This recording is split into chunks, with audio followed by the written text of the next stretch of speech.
इसी प्रकार देवर्षि नारद जी के द्वारा भी पूछे जाने पर भगवान कमलापति ने उन्हें जैसे कहा था उसे कह रहा हूँ, आप लोग सावधान होकर सुने। एक समय योगी नारद जी लोगों की कल्याण की कामना से बेटा आगे से तुम दरवाजे में मत बैठो तो ऐसे बैठ रहा है।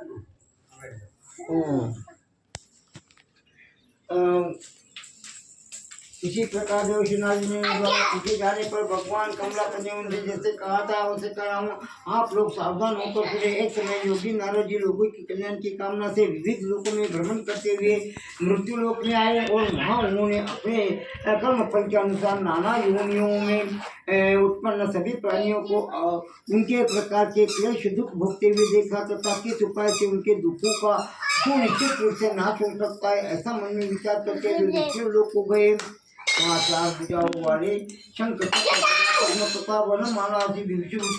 भगवान नारायण दर्शन कर इन देवादि देवों की स्तुति करने लगे।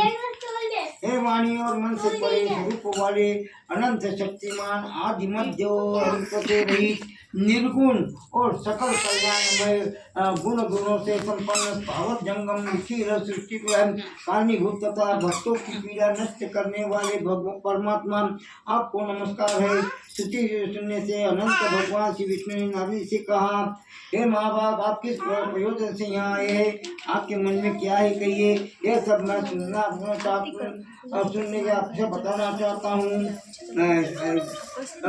मृत्युलोक में अपने पाप कर्मों द्वारा विभिन्न योनियों में उत्पन्न सभी लोग बहुत प्रकार के क्लेशों से दुखी हो रहे हैं। हे नाथ किस लघु उपाय से उनके कष्टों का निवारण है? आजा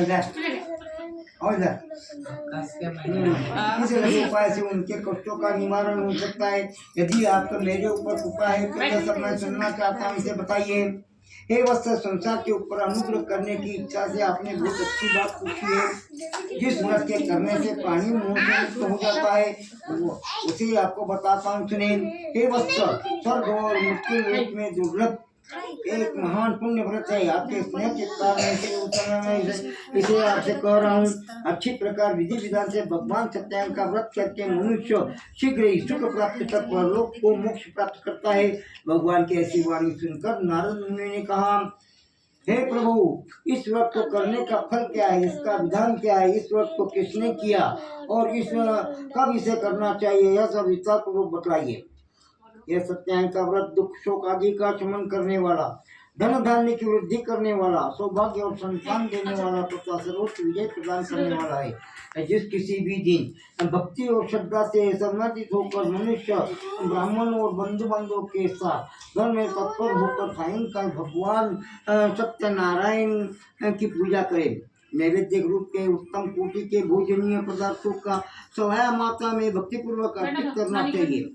केले का फल, घी, दूध, गेहूं का चूर्ण अथवा गेहूं के चूर्ण से भगवान में साथी चावल का चूर्ण, शक्कर या गुड़, यह सब भक्ष्य सामग्री सवाया मात्रा में एकत्र करके निवेदित करनी चाहिए। बंधु बांधवों के साथ सत्यनारायण भगवान की कथा सुनकर ब्राह्मणों को दक्षिणा देनी चाहिए। तदनंतर बंधु बांधवों के साथ ब्राह्मणों को भोजन कराना चाहिए। भक्ति पूर्वक प्रसाद ग्रहण करके नृत्य गीत आदि का आयोजन करना चाहिए। तदनंतर भगवान सत्यायन का स्मरण करते हुए अपने घर जाना चाहिए। ऐसा करने से मनुष्य के अभिलाषा अवश्य ही पूर्ण होती है।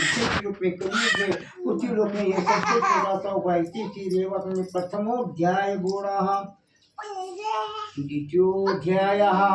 हे विजिजो, अब मैं पुनः पूर्व काल में जिसने इस सत्यायन व्रत को किया था उसे भली भांति विस्तार पूर्वक कहूँगा। रमणीय काशी नामक नगर में कोई अत्यंत निर्धन ब्राह्मण रहता था। भूख व प्यास से व्याकुल होकर वो प्रतिदिन पृथ्वी पर भटकता रहता था। ब्राह्मण प्रिय भगवान ने उस दुखी ब्राह्मण को देखकर अवृद्ध ब्राह्मण का रूप धारण करके उस बीच से आदरपूर्वक पूछा, हे प्रतिदिन अत्यंत दुखी होकर तुम किस लिए पृथ्वी पर भ्रमण करते हो? हे द्विजश्रेष्ठ, यह सब बताओ, मैं सुनना चाहता हूँ। प्रभु, मैं अत्यंत दरिद्र ब्राह्मण हूँ और भिक्षा के लिए ही पृथ्वी पर घुमा करता हूँ। यदि आप कुछ उपाय जानते हैं तो कृपा कर बतलाइए। सत्यनारायण भगवान विष्णु अभिष्ट फल को देने वाले, हे विप्रतम, उनका उत्तम व्रत एवं पूजन करो। इसे करने से मनुष्य सभी दुखों से मुक्त हो जाता है और व्रत के विधान को ब्राह्मण से यत्न पूर्वक कहकर भगवान सत्यायन का वहीं पर अंतर्धान हो गए। वृद्ध ब्राह्मण ने जैसे कहा था उस उसका अच्छी प्रकार वैसे ही करूंगा, यह सोचकर वो ब्राह्मण रात को नींद नहीं आई।